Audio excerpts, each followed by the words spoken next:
Yesterday, I shared with you some of the key considerations you need to think about if you want to take a career break and how to set yourself up for success when you are ready to return to the working world. However, I realized that I forgot to cover one very, very important thing, and that is about how am I actually going to fund this career break? How can I make sure that I can happily go on my career break without going broke? So welcome back to a Corporate Survivor podcast with me, MEI PHING, ex-corporate leader turned career coach and founder of the Corporate Survivor, the ultimate career program for 9-to-5 professionals just like you. So for more info about what I do, you can go to www.meiping.com. You should be able to find it somewhere in the description below.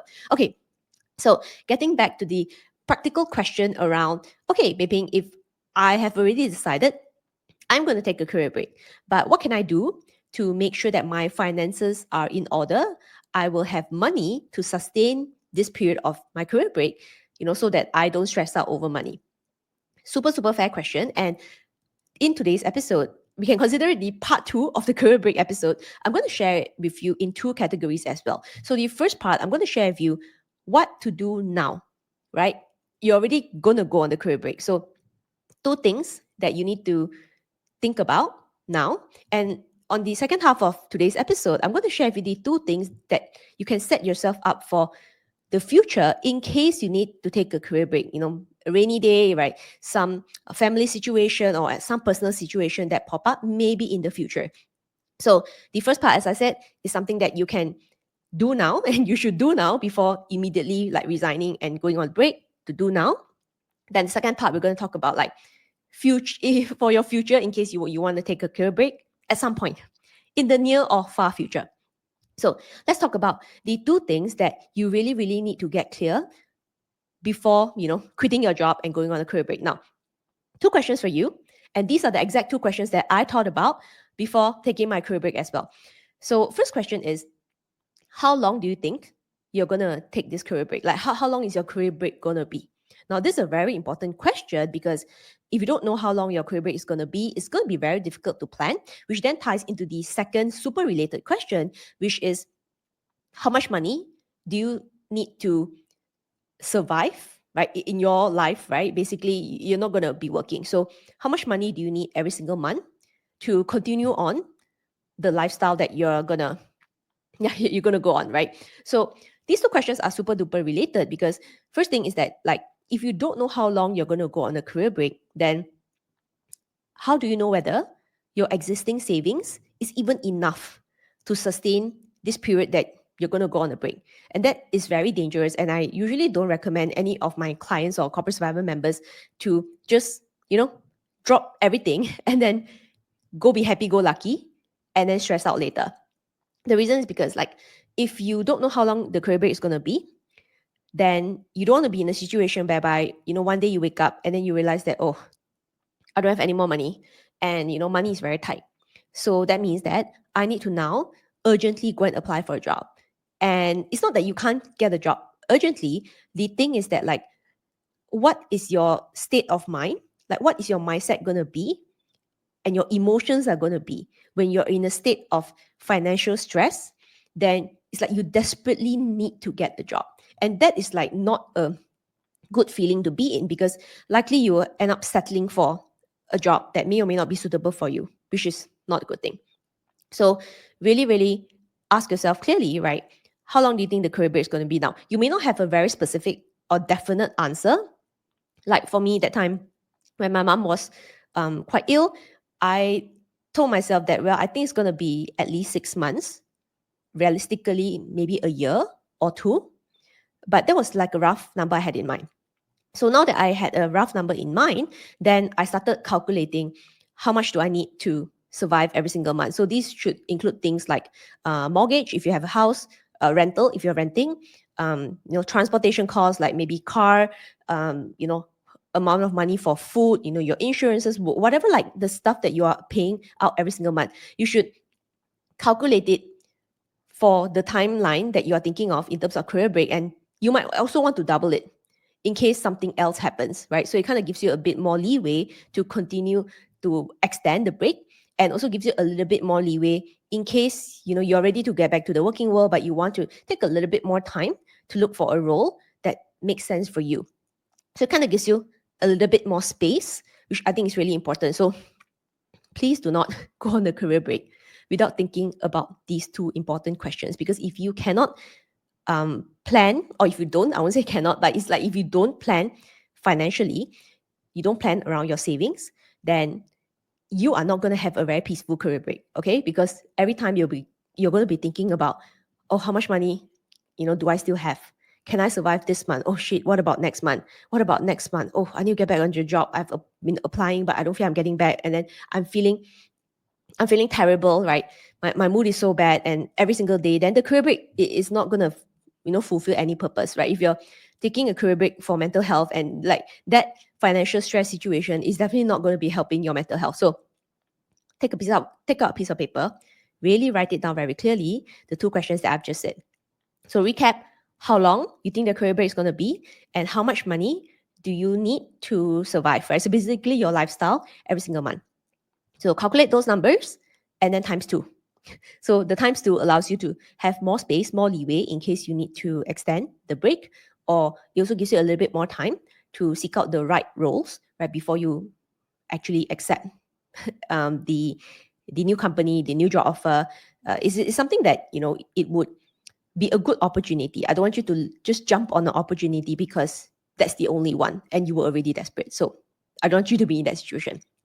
Okay, so the other part that I want to talk about, which I think is a much more longer term view, and yes, right, of course, there are many things that if it's something is urgent, is important, you prioritize, you want to get it done now, which is something that I talked about in the earlier part of this episode. But this second portion I want to talk about is more around how do you make sure that you always have cash, you always have savings, right? You have your finances sorted out so that in the future, maybe in the near future or much longer future, that you want to take a break and you can actually take a career break without worrying whether, right, you can pay your bills or not.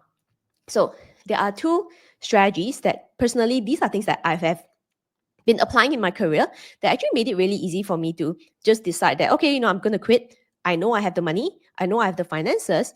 Everything is going to be very stable and I can take a career break for a very long time. So these are two core strategies that I want you to really take to heart if you are someone that wants to have a lot more flexibility, a lot more freedom in your career and in your life. Now, the first strategy is to make sure that you are always growing your career and income every single year. Now, why that is very important is that every time you grow your career, so whether it's a promotion, a salary increment, a new job offer, a career change, right? These are situations where I consider career growth.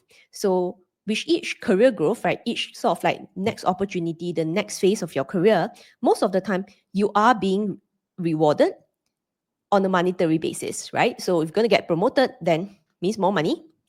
New job offer, money, right? Salary increment, pay rise, it's money. So if you apply everything that I teach in my career program, The Corporate Survivor, you follow my advice and guidance, every single time that you're getting a promotion, you're changing career, you are definitely increasing your income. So obviously on the ideal situation, every single year, if you apply my 3-step framework, get clear, get confident, get visible, you learn how to communicate your contributions for your performance year to your boss, and you follow every single thing that I teach. Ideal situation, you get promoted every year, or at the minimum, you are getting salary increment as a sort of a recognition of your hard work. So that's kind of like actively growing your income every single year. If not, every few years, when you are changing careers, right, meaning you're moving to a different company, a different role, maybe a different industry, when you make that career change, right, when you accept the new job offer, it's something that the salary increment is going to be super huge. So for my own situation, for my own career, for internal promotions up to external offers, usually it's a minimum of 20%. Obviously, you want to consider the country that you're in. Like, for example, for Corporate Survivor members, there are many of them are from Malaysia. So in Malaysia, you are able to get, right, 50%, maybe even 80%. Like one of the members gotten an 80% salary increment recently. Or maybe like for Singapore, right, you're able to get maybe 20%. And you go in, you do well in your role, and one of the members corporate Survivor members messaged me recently, right? After 1.5 years in the role, she actually managed to get an 80% increment as compared to the day that she joined. So she got the big increment, 50%, when she joined the new company, and then she got promoted within that 18 months, that it brought up the overall salary increment to about 80%. So again, like I said, right, really focusing on growing your career, it's going to allow you to to actually have more savings for a rainy day, for a personal reason in the future, maybe for a career break in the future. So this is kind of a long-term way of making sure that whenever you need the money, then you can, it's like you don't have to worry about it. Like you can take the career break because you know that finances are there, like your finances are stable. You have more than enough money to be able to cover the period that you're thinking about. So that's something that I have done. And I think this is a strategy that you really want to think about, because this involves career planning. It involves learning how to get recognized for your hard work.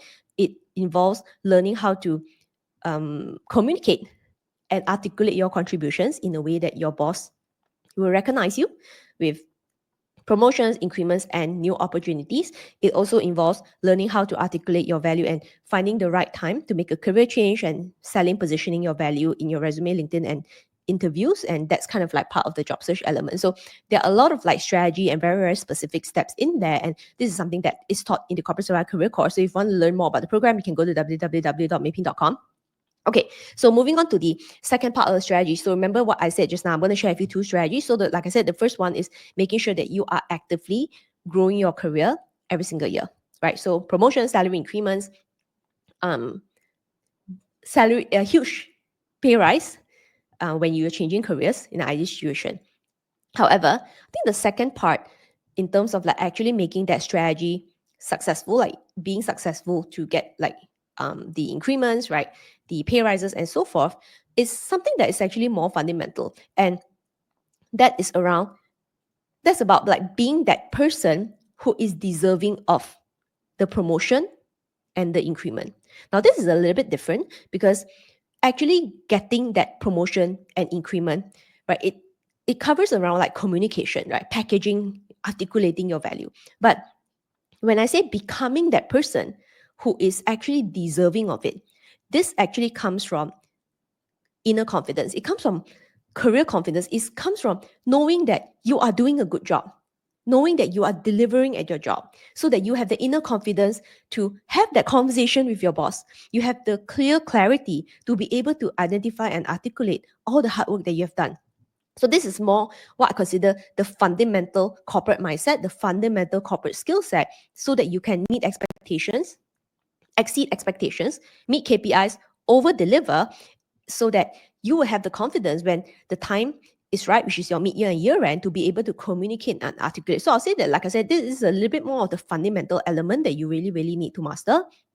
So I don't want you to be in a situation whereby, and I've seen these cases as well, some people, what they do is that they're like, okay, maybe, the fastest way for me to increase my salary is to change jobs. Then every few months, they keep jumping from one company to the other.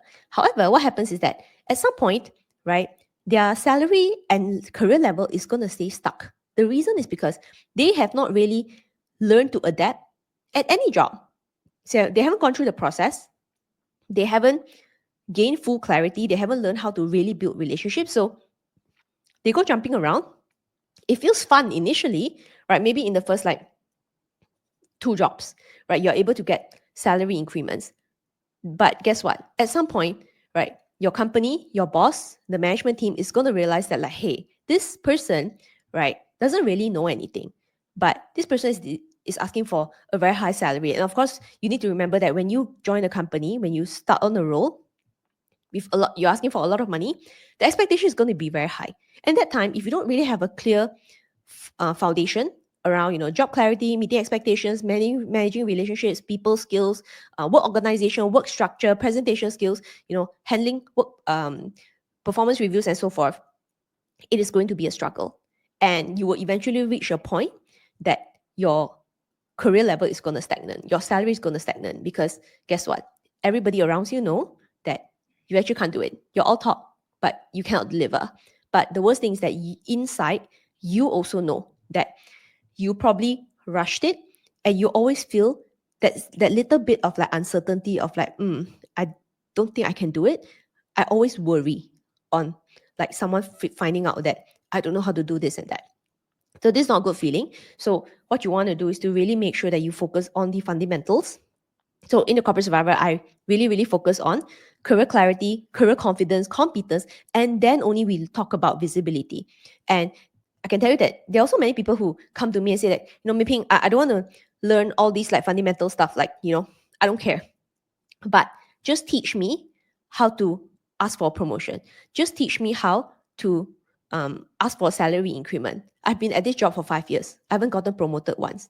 And guess what? Do you think the problem is your ability to ask for a promotion? It's not. It's not. There are probably more fundamental issues that you need to fix. But I think it's really up to you whether you think about like long-term career development, and everything else is just the outcome, right? If you're very good at what you do, then every single strategy that I teach you, right, that helps you elevate, helps you level up, makes it easier, makes it faster for you to get to the career level, as well as the income and the salary that you want. But you really, really need to focus on the fundamentals. It's the fundamentals is everything. I always say that understanding the corporate world mindset, understanding your boss's thinking, your boss's expectation, understanding what management thinks about understanding how to manage stakeholders, people skills, all these things are relevant at every single job. And if you want to become a top performer, you want to become a high performer, you want to get recognized for your hard work, you need to master all the corporate skills. And which is why in my program, I cover all these things. I don't want to create a program that is just about salary negotiation. And the worst thing is then, yeah, of course, right, if you apply what I teach, I'm sure you can get a very high salary, but I don't want you to go into a job and then every 2 months you resign because you can't handle the job, but you're very, very good at having that salary conversation. That is not a winning strategy. So I'll end this episode here, and I just want to give you just a very, very quick recap. So of course, right, make the right decision for you. If let's say there is something that is a priority in your life, right? It's urgent, it's important. Make the right decision for you. However, as I said, there are some long-term strategies that you can apply to make the time, not exactly make the time less stressful, but I think it makes the decision easier. So wrapping up with my own story, because I knew that at that time, right, my mom was not well, and I knew that I really had to spend time with her. I instinctively knew that this was gonna be her last sort of like journey, because she was really, really unwell. So I knew that it's likely gonna be probably minimum a year, if not a bit more. And it wasn't something that I worried about in terms of the financial element, because I've been actively growing my career. I've been actively growing my salary. So everything was fine. So there's like one less thing to stress about during the important times of your life. And I hope that you also see this perspective, and I hope that it motivates you to want to continue to focus on your career development, want to focus on improving your career, so that you can actually grow your career, get to the career level, get to the salary and income that you want for a better life for you and your family. And when the time comes, I don't want you to worry about whether you have the money or not. It's like you know you have the money for it because you have been planning for it. So with that, I hope that you found today's episode super duper helpful. If you want to check out the episode yesterday where I shared with some of the key considerations on deciding whether you want to take a career break or not, you can then check it out in my podcast library at www.meiphing.com. So with that, I'll see you in the next episode. Bye.